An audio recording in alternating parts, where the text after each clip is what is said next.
مزید ویڈیوز کے لیے ہمارے چینل ہاؤس آف اسلام کو سبسکرائب کرنا نہ بھولیے۔ شکریہ۔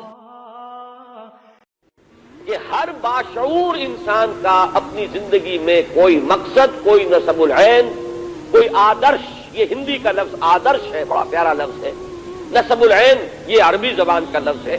نصب العین آنکھوں کے سامنے کوئی منزل رہے اور انسان اسی کی طرف پیش قدمی کر رہا ہو، بڑھتا چلا جا رہا ہو، اسی کو آپ گول کہتے ہیں انگریزی میں۔ کوئی نہ کوئی گول ہونا چاہیے۔ اسی کو آئیڈیل کہتے ہیں کہ کوئی نہ کوئی ایسی شے جس کو حاصل کرنے کے لیے انسان پہم جد و جہد کرے۔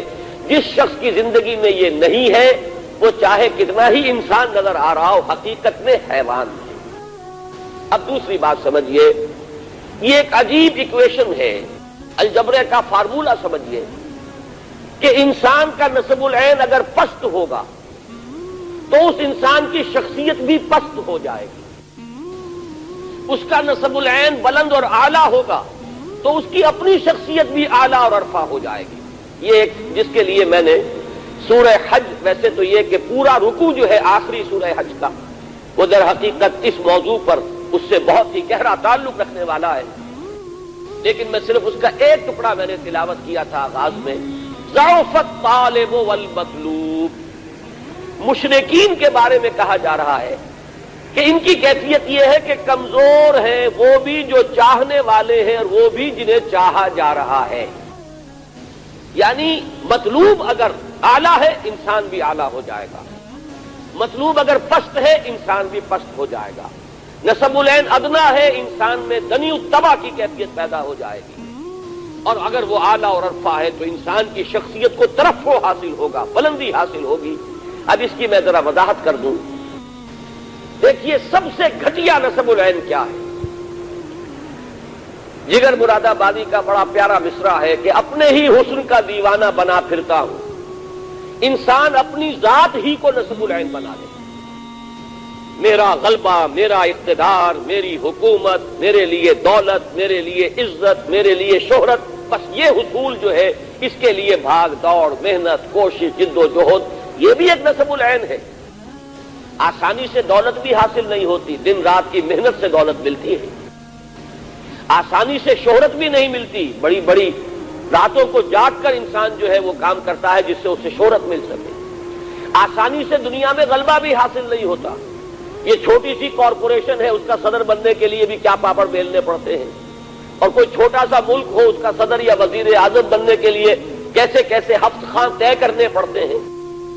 تو آسان کام کوئی نہیں ہے اس میں سے۔ لیکن یہ بھی ایک نصب العین ہے، اپنی ذات، اپنا اقتدار، اپنا غلبہ، اپنی دولت، اپنی شہرت، ذاتی وجاہت، یہ بھی ایک نصب العین ہے۔ لیکن جس انسان کا یہ نصب العین ہوگا، اب آپ خود سوچ لیجئے، انتہائی دنی الطبع انسان ہوگا، انتہائی پست فطرت انسان ہوگا۔ وہ تو ہر معاملے میں دیکھے گا میرا مفاد کیا ہے۔ وہ کبھی اپنے قوم کی منفعت کو مقدم نہیں رکھے گا اپنے ذاتی مفاد پر۔ وہ کبھی اپنے وطن کی عزت کو مقدم نہیں رکھے گا اپنے ذاتی مفاد پر۔ وہ اپنے ذاتی مفاد کے لیے قوم کو بیچ دے گا، اپنے ذاتی اقتدار کے لیے ملک کے دو ٹکڑے کرا دے گا۔ وہ بڑے سے بڑی جو ہے وہ بازی لگانے کے لیے تیار ہو جائے گا، اس لیے کہ اس کا نصب العین ہے ذاتی اقتدار، اس کا نصب العین ہے، اور جس کو آپ جانتے ہیں بائی ہک اور بائی کروک۔ جب معین یہ ہو گیا مجھے تو اپنا اقتدار مطلوب ہے، مجھے سربلندی اپنے لیے چاہیے، میں دولت جمع کر لینا چاہتا ہوں، زیادہ دولت جمع کرنے والا انسان کس کس پستی میں گر رہا ہے؟ آپ کا یہی شہر کراچی ہے، جس میں گھی میں ملاوٹ کی گئی اور اس طرح کی ملاوٹ کی گئی کہ کتنے ہی لوگ تھے جو جن پر فالج ہوا تھا ایک زمانے میں، آپ کو یاد ہوگا، اس لیے کہ گھی کے اندر ایسی چیز ملا دی گئی تھی اپنے چند ٹکوں کے حصول کے لیے، انسانوں کی صحت سے کھیلنے والے۔ آج آپ کے ہاں وہ لوگ موجود ہیں جو ادویات کے اندر ملاوٹ کر رہے ہیں۔ میں کہا کرتا ہوں کہ ہو سکتا ہے کوئی غریب عورت اپنے گھر کے برتن بیچ کر گئی ہو اور وہ 15 روپے کے کیپسول خرید کے لائی ہو، 15 روپے کا ایک کیپسول، اس لیے کہ شوہر جو ہے زندگی اور موت کی کشمکش میں ہے، اس نے گھر کے برتن بیچے ہوں، لیکن اس کیپسول کے اندر بجائے اس دوا کے چوک بھرا ہوا ہو یا آٹا بھرا ہوا ہو۔ یہ آپ کے اس ملک میں ہو رہا ہے۔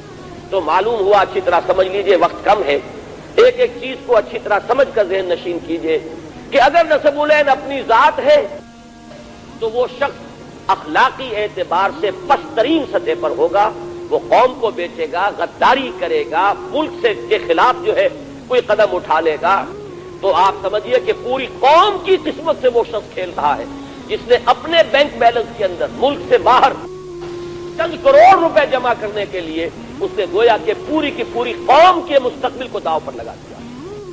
یہ سب منطقی نتیجے ہیں کہ اگر نسب العین ہی اپنی ذات ہے۔ اب مجھے یاد آ رہا ہے سورہ قصص کے آخر میں فرمایا تِلْكَ الدَّارُ الْآخِرَةُ نَجْعَلُهَا لِلَّذِينَ لَا يُرِيدُونَ عُلُوًّا فِي الْأَرْضِ وَلَا فَسَادًا۔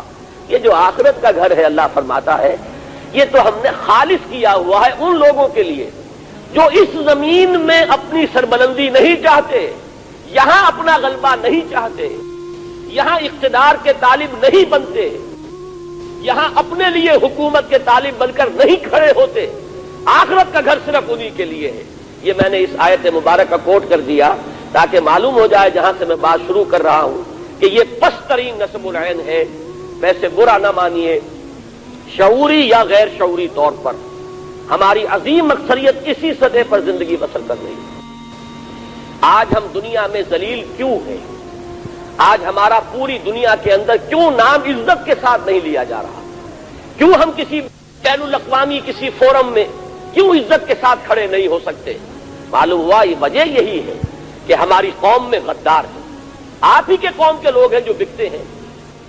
یہ نقاب پوش آتے ہیں اور گولیاں برسا کر چلے جاتے ہیں اور پھر بھائی بھائی کے گریبان کو پکڑ لیتا ہے۔ لیکن یہ کون ہے؟ کہیں اور سے امپورٹ نہیں ہوئے ہیں، یہ چین یا روس سے نہیں آئے، آپ کے اسی ملک کے رہنے والے، آپ کے قوم کے افراد ہیں۔ بکنے والے لوگ اس معاشرے کے اندر موجود ہیں۔ وجہ کیا ہے؟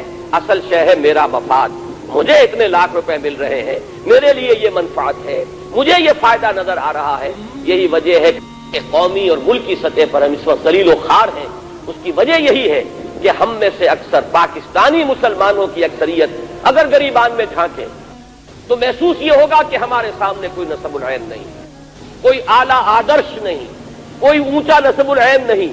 ہم تو بس یا تو غیر شعوری طور پر حیوانی سطح پر صرف کھانا پینا، بال بچے پیدا کرنا اور پال لینا، کوئی گھروندا بنا لینا، اللہ اللہ اور خیر صلی اللہ، اس سے آگے ہم میں سے کسی کے آگے کوئی مقصد زندگی ہے ہی نہیں۔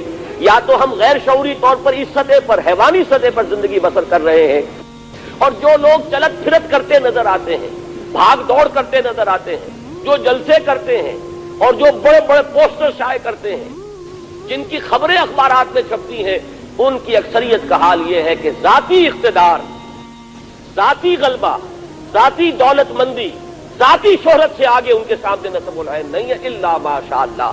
استثناءات ہوں گے، لیکن یہ کہ عربی کا ایک مقولہ ہے کہ حکم الاکثر حکم الکل، اکثر کی جو بات ہوتی ہے وہی کل کی شمار ہوگی۔ ہمارے پاس اس وقت اکثر و بیشتر لوگ جو ہے وہ اسی نہج کے۔